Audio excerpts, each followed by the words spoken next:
मेरे curious explorers and welcome to Magnet Brains where knowledge flows and idea grows. मैं हूं आपकी science educator और आज के लेक्चर में स्टूडेंट्स हम क्लास 8 साइंस का जो हमारा चैप्टर 2 है the invisible living world beyond our naked eye, उसमें एक नया टॉपिक पढ़ेंगे जो कि है how are we connected to microbes. इसमें हम देखेंगे कि आखिर माइक्रोब्स जो हमने पिछले लेक्चर में पढ़े थे उनका हमारे इन्वायरमेंट को क्लीन रखने में क्या योगदान होता है। ठीक है, इसके पहले के लेक्चर में मैं आपको माइक्रो ऑर्गेनिजम्स क्या होते हैं, कितनी वैरायटी के होते हैं, वो सारी चीज़ें पढ़ा चुकी हूँ। और अगर वो लेक्चर आपको देखना है तो उसका लिंक आपको डिस्क्रिप्शन बॉक्स में मिल जाएगा या फिर आप उसको ऊपर आई बटन पे टैप करके भी देख सकते हैं। आइए हम अपने लेक्चर में आगे बढ़ते हैं। तो can we find micro organisms in other places too. जैसा कि हमने देखा था कि पॉन्ड वाटर में, सॉइल सस्पेंशन में हमको अलग अलग तरीके के माइक्रोब्स मिल रहे थे, तो क्या हम किन्हीं और भी जगहों पे माइक्रोब्स को पा सकते हैं? क्या ये कहीं और भी प्रेजेंट होते हैं?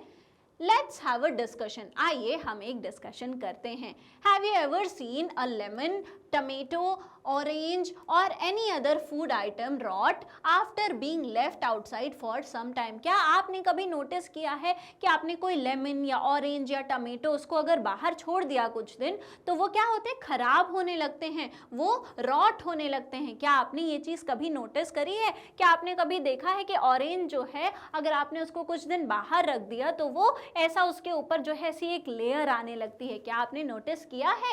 If yes, you may have noticed a powdery or cotton like growth on them. This happens because they have been infected by microbes. आपने नोटिस किया होगा कि उनके ऊपर एक कॉटन लाइक ग्रोथ आने लगती है, ऐसी जो है एक ग्रोथ आने लगती है। और अगर ये आपको दिख रहा है तो इसका मतलब ये है कि ये जो हमारा ऑरेंज है या फिर कोई भी चीज़ जो इन्फेक्ट हो चुकी है वो किस चीज़ से? हमारे माइक्रोब्स से। माइक्रोब्स ने जो है उनके ऊपर अटैक कर दिया है और अब जो है उन पे वो ग्रो कर रहे हैं, वो पाउडरी सब्सटेंस या कॉटन लाइक ग्रोथ दिखाकर। ठीक है, but where did these microbes come from? How did they come in contact with the food? लेकिन आखिर ये माइक्रोब्स आए कहाँ से? आखिर उस फूड के कांटेक्ट में ये जो माइक्रोब्स हैं वो कैसे आए हैं, ये जानना है। तो this happens because microorganisms can be found everywhere. ये इसलिए होता है क्योंकि जो माइक्रो ऑर्गेनिजम्स हैं वो हर जगह पाए जाते हैं। ऐसा नहीं है कि सिर्फ पॉन्ड वाटर में, सिर्फ सॉइल सस्पेंशन में, लेकिन जो माइक्रो ऑर्गेनिजम्स हैं वो हर जगह पाए जाते हैं, इंक्लूडिंग इवन हमारी बॉडी में भी माइक्रो ऑर्गेनिजम्स पाए जाते हैं, B it in water, soil, air और इवन सम फूड आइटम्स। तो चाहे कुछ खाने का आइटम हो, चाहे पानी हो, हवा हो या फिर सॉइल हो, हर जगह माइक्रो ऑर्गेनिजम्स जो हैं वो प्रेजेंट होते हैं। ठीक है, You can use a foldscope or a microscope to explore surfaces of leaves, stems, roots or any other part to see them. आप जो है एक माइक्रोस्कोप या फिर फोल्डस्कोप की हेल्प से आप जो है लीव्स की सरफेस को, स्टेम को, रूट को या फिर किसी भी पार्ट को जो है देख सकते हैं और उसमें आप देख सकते हैं कि वहाँ पर भी माइक्रो ऑर्गेनिजम्स आपको दिखेंगे। Like plants and animals, micro organism also show great variety. जैसे आपको अलग अलग तरीके के प्लांट्स मिलते हैं, एनिमल्स मिलते हैं, वैसे ही जो माइक्रो ऑर्गेनिजम्स हैं वो भी बहुत सारी वैरायटी के होते हैं। Some of them can even be found in extreme climatic conditions such as hot water springs and snow cold zones as well as moderate temperature. तो जो हमारे माइक्रो ऑर्गेनिजम्स हैं ऐसा नहीं है कि वो सिर्फ जो है नॉर्मल जैसे जिन लिविंग कंडीशंस में हम हैं उनमें पाए जाते हैं, लेकिन कभी कभी बहुत ऐसी एक्सट्रीम हार्श कंडीशंस में भी पाए जाते हैं।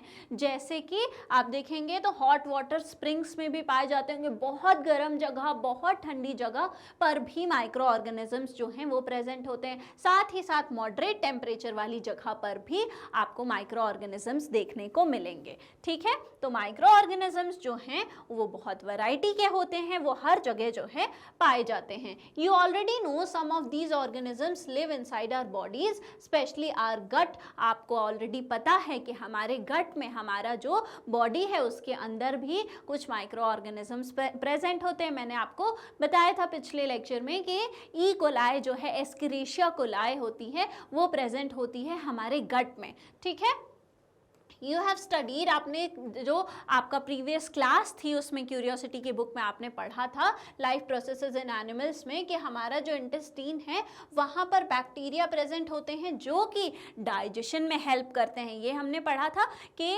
जो बैक्टीरिया होते हैं वो भी हेल्प करते हैं डाइजेस्टिव जूसेस के साथ, बैक्टीरिया भी हेल्प करते हैं डाइजेशन की प्रोसेस में। Like plants and animals, micro organisms भी अलग अलग शेप, साइज और स्ट्रक्चर के हो सकते हैं। मैंने आपको जो है अलग अलग शेप, साइज और स्ट्रक्चर और वैरायटी के माइक्रो ऑर्गेनिजम्स बताए थे।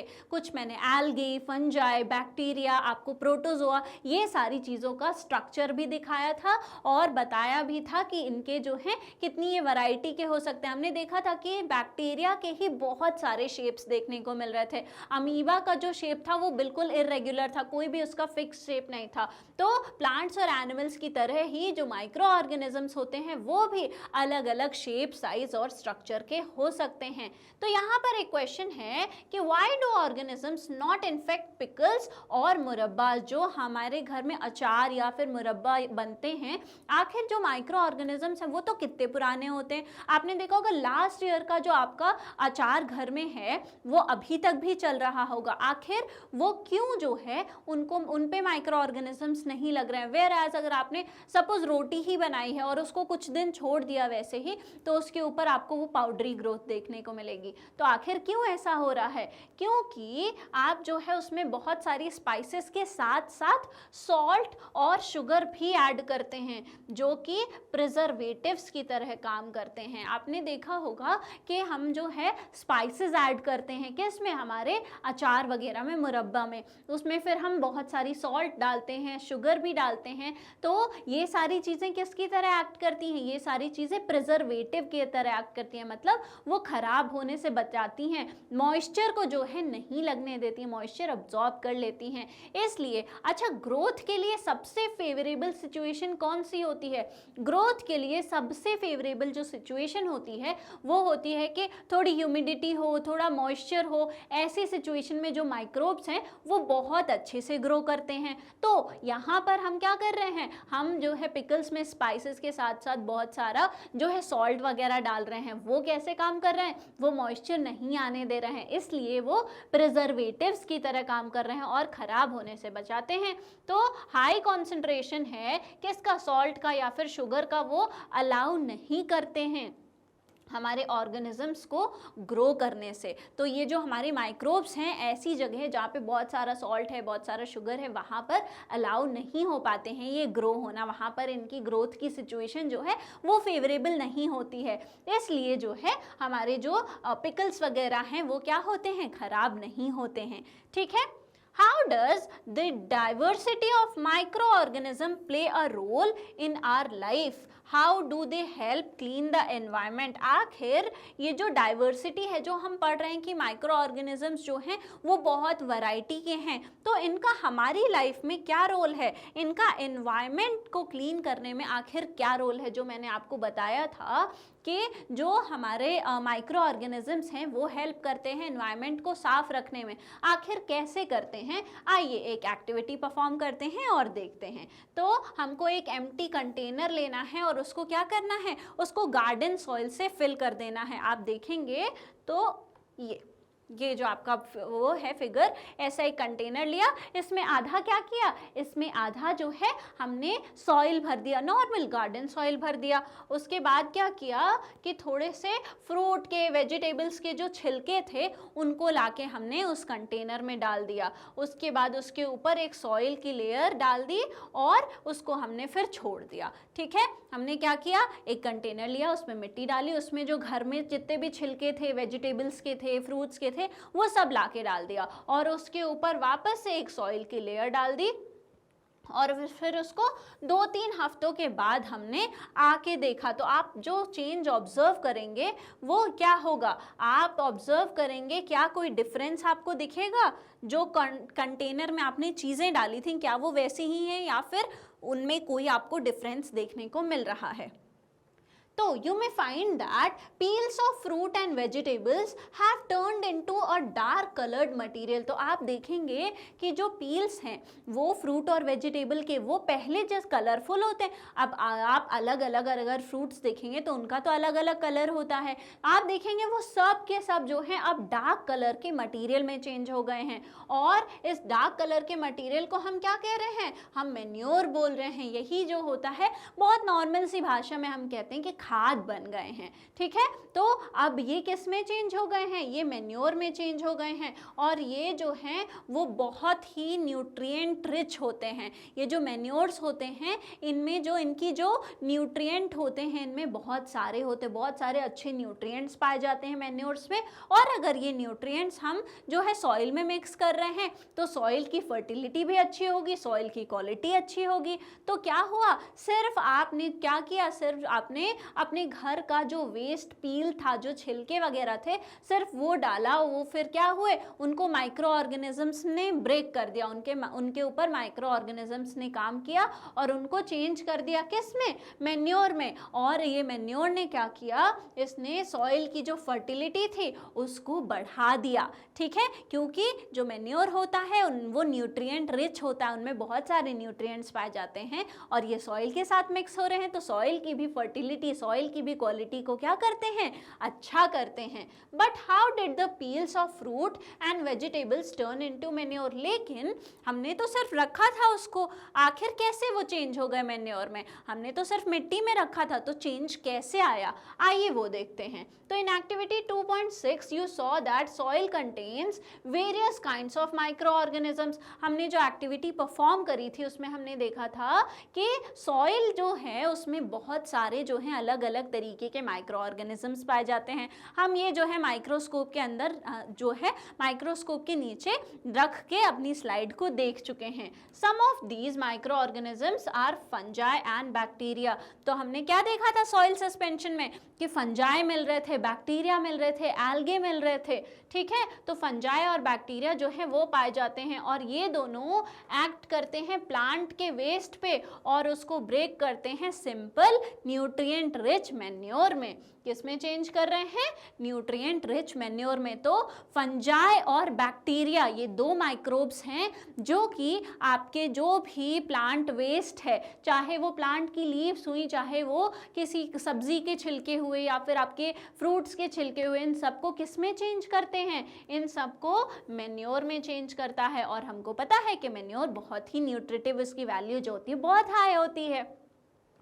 You may have seen gardeners in your school या फिर field near you collecting dry leaves and plant waste and putting them into pits. आपने देखा होगा कि जो गार्डनर्स होते हैं जब बहुत सारी लीव्स जो हैं वो कलेक्ट हो जाती हैं या फिर गिर जाती हैं तो उसको जो है एक साथ कलेक्ट करके उनको किसी गड्ढे वगैरह में क्या करते हैं, स्टोर कर देते हैं, एक साथ जो है रख देते हैं। क्या आपको पता है कि वो ऐसा क्यों करते हैं? क्या वो नेचुरल मैन्योर बनाना चाह रहे हैं? It is to make natural manure. उससे क्या होगा, मैंने आपको बताया कि ये सारे जो लीव्स वगैरह हैं उन पे फिर वो ही हमारे फंजाई और बैक्टीरिया काम करेंगे और उससे क्या करेंगे, वो मैन्योर बना देंगे। तो नेचुरल जो खाद है वो जो हमारी लीव्स हैं जो डेड हो रहे हैं वो बन जाएंगे। उससे क्या बनेगा, हमारी जो डेड लीव्स हैं उससे क्या बनेगा, उससे नेचुरल मैन्योर बनेगा, ठीक है।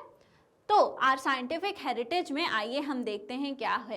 तो ancient Indian text particularly the Vedas, आपका हमारे जो एंशियंट इंडियन टेक्स्ट हैं जिसमें से मेनली हम वेदास की बात करें उसमें एक वर्ड आता है जिसका नाम है कृमि, ठीक है। आप देखेंगे तो वहाँ पर बहुत बार एक वर्ड मेंशन्ड है जो कि है कृमि, जिसका मतलब है डिफरेंट टाइनी एंटिटीज इंक्लूडिंग दृश्य एंड अदृश्य। मतलब कि कृमि का मतलब होता है कि छोटी, बहुत छोटे लिविंग बीइंग्स, बहुत छोटे टाइनी एंटिटीज जो कि ऐसे भी हो सकते हैं इतने टाइनी कि वो इनविजिबल हो, मतलब कि अदृश्य हो, या फिर वो विजिबल हो और मतलब कि दृश्य हो, दिखने वाले ना दिखने वाले दोनों ही टाइनी जो एंटिटीज हैं उनका जिक्र आपको वेदास में कई बार देखने को मिलता है। Various Vedic texts mention their beneficial and harmful effects. तो कहने का क्या मतलब है, कृमि जो हम अभी माइक्रोब्स यूज कर रहे हैं, वर्ड माइक्रो ऑर्गेनिजम्स कह रहे हैं, वही हमारे वेदास में भी मेंशन्ड है कृमि नाम से। और कृमि के जो अच्छे कुछ काम हैं, जो उनके बेनिफिट्स हैं वो भी मेंशन्ड है और उनके हार्मफुल इफेक्ट्स भी मेंशन्ड हैं। ठीक है, अथर्ववेद ऑल्सो रेफर्स टू कृमि। तो अथर्ववेद में भी आपको जो है ये जो वर्ड है वो देखने को मिलेगा। तो हमारे वेदास के टाइम से जो है ये जो हमारा वर्ड है कृमि वो चलता आ रहा है, मतलब कि माइक्रोब्स का जो रेफरेंस है वो हमको वेदास में भी देखने को मिलेगा। ठीक है, आइए आगे बढ़ते हैं। If you look around carefully you might see decaying plants and fallen leaves stored in container और लाइंग इन द गार्डन। आप अगर आसपास अपने केयरफुली देखेंगे तो आप देखेंगे कि जो हमारे प्लांट्स वगैरह के डिकेइंग लीव्स हैं, जो प्लांट्स वगैरह से पत्ते वगैरह गिर जाते हैं, वो कंटेनर में या फिर जो है गार्डन में आपको लाई करते हुए देखने को मिलेंगे। और थोड़े दिनों बाद जो है वो क्या होते हैं,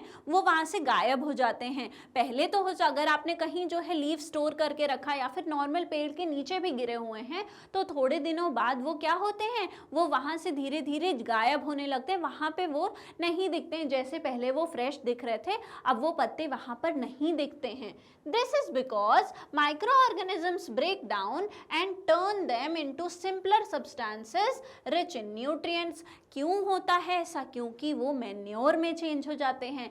मतलब कि जो माइक्रो ऑर्गेनिजम्स हैं, जो हमारे बैक्टीरिया फंजाई प्रेजेंट हैं, वो क्या करते हैं, वो उन लीव्स को क्या करते हैं, ब्रेक कर देते हैं, सिंपलर सब्सटेंस में तोड़ देते हैं। और वो जो सिंपल सब्सटेंसेस होते हैं वो मैन्योर कहलाते हैं और वो रिच इन न्यूट्रिएंट्स होते हैं, उनकी न्यूट्रिटिव वैल्यू जो है वो बहुत हाई होती है। ठीक है, These nutrients go back to the soil and help plant grow better। और ये जो nutrients हैं ये क्या करते हैं, ये soil में जाते हैं और plant की growth को और अच्छा करवाते हैं। ठीक है, अब of course सी बात है कि ये जो manure बना वो soil में mix हो गया। अब अगर इसकी nutritive value ज़्यादा है तो वो soil में जाएगा तो soil की fertility बढ़ाएगा, उसकी जो है nutritive value अच्छी करेगा। तो अगर वहाँ की जो nutritive value है वो अच्छी हो रही है तो प्लांट की ग्रोथ, जो प्लांट वहां पर लगा है उसकी ग्रोथ भी तो अच्छी होगी। तो micro organisms also decompose bodies of dead animals. तो ये जो माइक्रो ऑर्गेनिजम्स होते हैं ये डेड एनिमल्स वगैरह की जो बॉडीज हैं वो जो सड़ने लगती हैं वो क्यों हो रही हैं, क्योंकि उन पे जो है माइक्रो ऑर्गेनिजम्स काम कर रहे हैं, उनको धीरे धीरे डीकम्पोज कर रहे हैं और ये डीकम्पोज करके क्या करते हैं, फिर वो बॉडी को ख़त्म कर देते हैं। इसलिए ये भी जो है ज़रूरी है हमारे जो माइक्रो ऑर्गेनिजम्स हैं। अब जैसे जो छोटे एनिमल्स वगैरह होते हैं, कहीं वो अगर डेड हैं तो वो वैसे ही उनकी बॉडी पड़ी रह जाएगी अगर माइक्रो ऑर्गेनिजम्स नहीं रहेंगे एनवायरनमेंट में।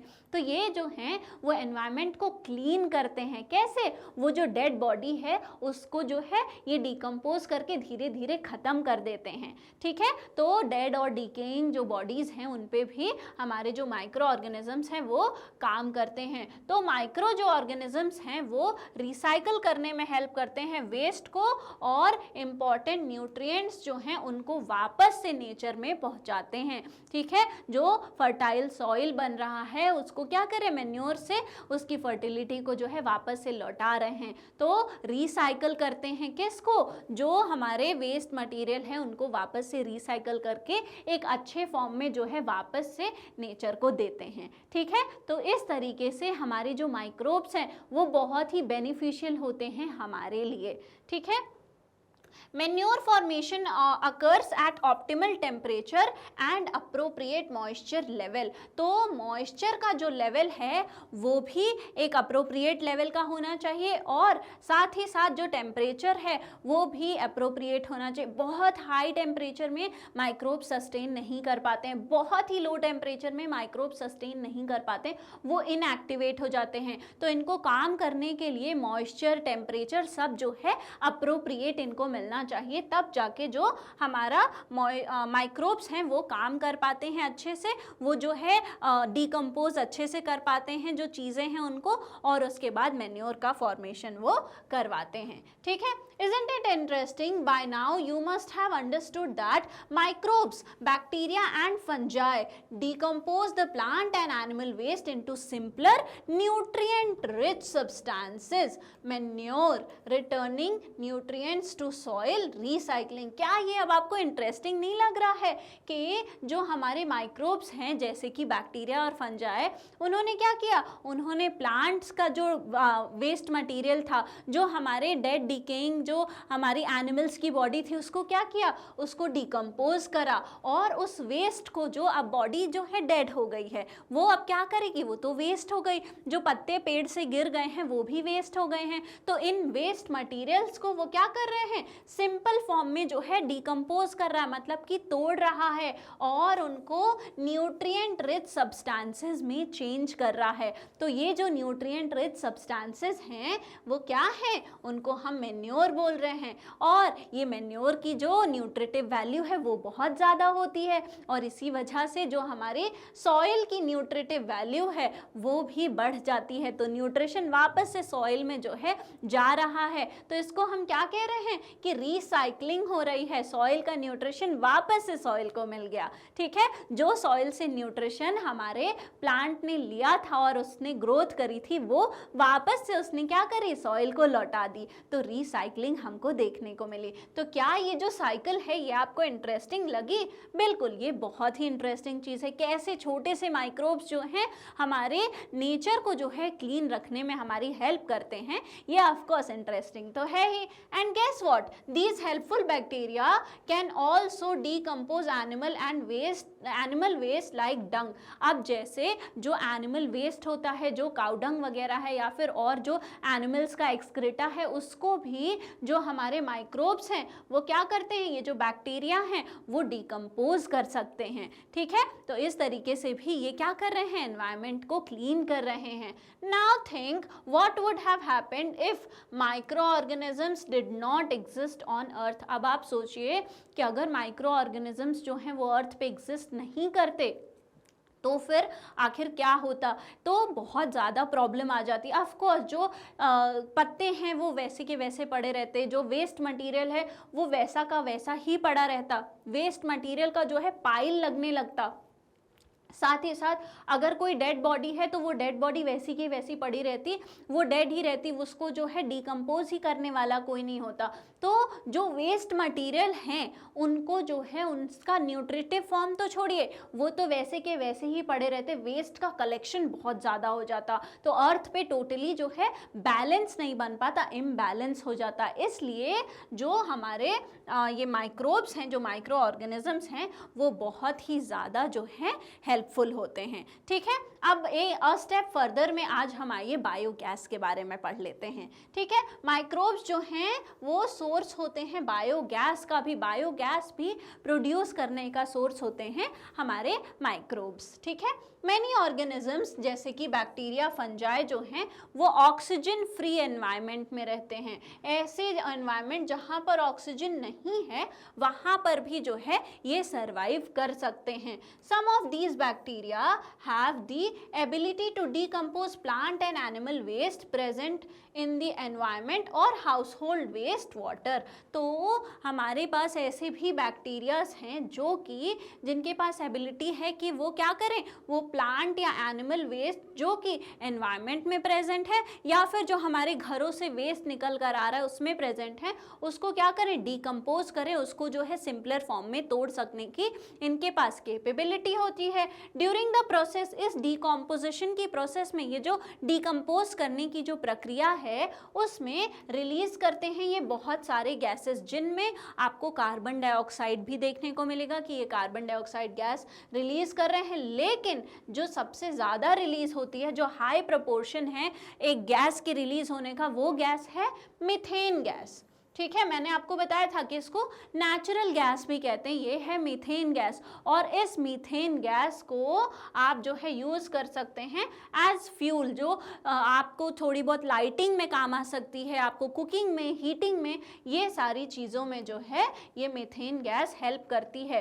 तो बहुत सारे लोग जो हैं अपने घर के वेस्ट को जो है प्रॉपरली डिकम्पोज करके जो मीथेन गैस जो है प्रोड्यूस कर सकते हैं। बायोगैस प्लांट लोग जो है वो लगवाते हैं। तो ये जो बायोगैस है वो कौन सी है, वो मीथेन गैस है। और मीथेन गैस किस में काम आ सकती है, आपको कुकिंग में, थोड़ी बहुत हीटिंग वगैरह में, इलेक्ट्रिसिटी में हमारी जो मीथेन गैस है वो काम आती है। या फिर आप जो है इससे व्हीकल्स भी चला सकते हैं। तो जो बायोगैस की हम बात कर रहे हैं वो कौन सी है, वो है हमारी मीथेन, जो कि माइक्रोब्स जो हैं वो जब वेस्ट मटेरियल को डिकम्पोज करते हैं तब निकलती है। ठीक है, आगे बात समझ में। अब आइए आज हम एक साइंटिस्ट के बारे में जानते हैं। तो डॉक्टर आनंदा मोहन चक्रवर्ती, डॉक्टर आनंद मोहन चक्रवर्ती के बारे में अगर आप पढ़ेंगे तो इन्होंने जो है स्टडी करा था किसके बारे में, बैक्टीरियाज के बारे में। ठीक है, 1971 में इन्होंने एक स्पेशल बैक्टीरिया के बारे में पढ़ा। इन्होंने एक स्पेशल बैक्टीरिया को जो है खुद डेवलप किया, जो कि ब्रेक डाउन कर सकता था ऑयल स्पिल्स को, helping to clean the environment. कहने का क्या मतलब है कि जैसे मान लीजिए कभी अंडर वाटर जो है सी के आसपास, या फिर कभी सॉइल में कहीं पर जो है ऑयल लीक हो गया। ठीक है, अब अगर ऑयल लीक हो गया, सपोज मान लीजिए ओशन के लेवल पर ऑयल लीक हो गया, तो ऑयल तो आ जाएगा सरफेस पे। अब अगर सरफेस पे ऑयल आ गया किसी पाइप से कहीं से लीक होके, तो वो अगर सरफेस पे आ गया तो वो क्या करेगा, वो लाइट को जो है, सनलाइट को जाने नहीं देगा, वो तो ट्रैप करेगा। उससे क्या होगा, वहाँ पर जो लाइफ है जिसको सनलाइट चाहिए, वो उनको सनलाइट नहीं मिलेगी ऑर्गेनिजम्स को, तो वो हैम्पर होने लगेगी। तो इन्होंने एक ऐसा बैक्टीरिया डेवलप किया जो कि इन ऑयल स्पिल्स को, ऑयल वगैरह की जो सरफेस जहां पर हो रही है उसको जो है ब्रेक कर देता था, उसको जो है ईट कर लेता था, तो वहां से ऑयल जो है खत्म हो जाता था। तो इन्होंने एक बहुत ही अच्छा एक ऐसा बैक्टीरिया डेवलप किया जो ऑयल स्पिल्स को जो है ब्रेक कर रहा था, और उसकी वजह से जो है एनवायरनमेंट जो है क्लीन हो रहा था। इनकी डिस्कवरी को इन्होंने क्या करा, 1980 में पेटेंट करा लिया। पेटेंट कराने का मतलब होता है कि अपने नाम पे जो है परमानेंटली रजिस्टर करा दिया कि ये चीज़ मैंने डेवलप करी है और ये अब मेरा आइडिया कोई चुरा नहीं सकता है। ठीक है, तो इन्होंने क्या किया, उसका कॉपीराइट ले लिया। पेटेंट का मतलब होता है कॉपीराइट लेना, सो दैट कोई और जो है कॉपी नहीं कर पाए, या फिर कोई और अपने नाम से जो है नहीं बेच पाए। ये कोई नहीं कह पाए कि जो है मैंने ये चीज़ इन्वेंट करी थी। या फिर अब जैसे डॉक्टर आनंद मोहन चक्रवर्ती ने अगर बैक्टीरिया का खोज करा, उन्होंने प्रोड्यूस करे वो बैक्टीरिया, तो उनके डेवलपमेंट को जो है कोई और उनके परमिशन के बिना यूज नहीं कर सकता है। ठीक है, his work showed how micro organisms could be used to solve environmental problems like pollution. उनकी जो वर्क था, उन्होंने बताया अपने वर्क के थ्रू, जो बैक्टीरियाज पे काम करा, जो बैक्टीरियाज डेवलप करे, उन्होंने ये बताया कि कैसे आप अलग अलग ऑर्गेनिजम्स को जो है कैसे हमारे जो अलग अलग माइक्रो ऑर्गेनिजम्स हैं वो हमारी डिफरेंट एनवायरमेंटल प्रॉब्लम्स जैसे कि पोल्यूशन वगैरह हो गए उसको सॉल्व करने में हेल्प करते हैं। He is remembered for his contributions to science and for protecting the environment using microbes. उनको हम क्यों याद करते हैं, क्योंकि उनका बहुत ही मेजर कंट्रीब्यूशन है साइंस के फील्ड में, साथ ही साथ एनवायरनमेंट को जो है माइक्रोब्स की यूज़ करके, माइक्रोब्स को यूज़ करके प्रोटेक्ट करने में उनका बहुत ज़्यादा कंट्रीब्यूशन है। What are the other problems which you think can be solved with the help of microorganisms? आपको क्या लगता है कि और कौन कौन सी प्रॉब्लम्स हैं जिनको हम माइक्रो ऑर्गेनिजम्स की हेल्प से यूज़ कर सकते हैं, जिनको हम माइक्रो ऑर्गेनिजम्स की हेल्प से सॉल्व कर सकते हैं? तो वो सारी जो आपको लगती हैं प्रॉब्लम्स वो आप मुझे बताएंगे कमेंट बॉक्स में, और फिर वहाँ पे हम देखेंगे कि किसके पास क्या आइडियाज़ आ रहे हैं। Alright, how does the diversity of micro organism help in our kitchen. ठीक है, आखिर हमारे किचन में जो माइक्रो ऑर्गेनिजम्स हैं वो कैसे हेल्प करते हैं। आपने देखा होगा इडली में जो है फिर हम दही बनाएंगे, ये सारी चीज़ें मैं आपको नेक्स्ट लेक्चर में बताऊंगी कि आखिर कौन कौन से बैक्टीरिया वगैरह जो हैं वो प्रेजेंट होते हैं हमारे बैटर में, हमारी जो दही है इन सब में। तो आखिर किचन में हमको कैसे हेल्प करते हैं माइक्रो ऑर्गेनिजम्स वो हम देखेंगे नेक्स्ट लेक्चर में। ठीक है, तो आज के लिए बस इतना ही। और अगर आपको हमारे और भी लेक्चर्स के वीडियोस देखने हैं तो वो बिल्कुल फ्री में अवेलेबल है हमारे मैग्नेट ब्रेन्स के यूट्यूब चैनल, हमारे मोबाइल एप्लीकेशन और हमारी वेबसाइट पे। साथ ही साथ हमारे ई नोट्स और ई बुक्स का लिंक आपको डिस्क्रिप्शन बॉक्स में मिल जाएगा। और हमारे जो अदर टॉप कोर्सेज हैं जो कि इंग्लिश और हिंदी दोनों ही मीडियम में हैं वो भी हाई क्वालिटी में अवेलेबल हैं। तो इस लेक्चर को ज़्यादा से ज़्यादा शेयर करिए, लाइक करिए, हमारे चैनल को सब्सक्राइब करिए, पढ़ते लिखते रहिए, हंसते मुस्कुराते रहिए। Thank you very much.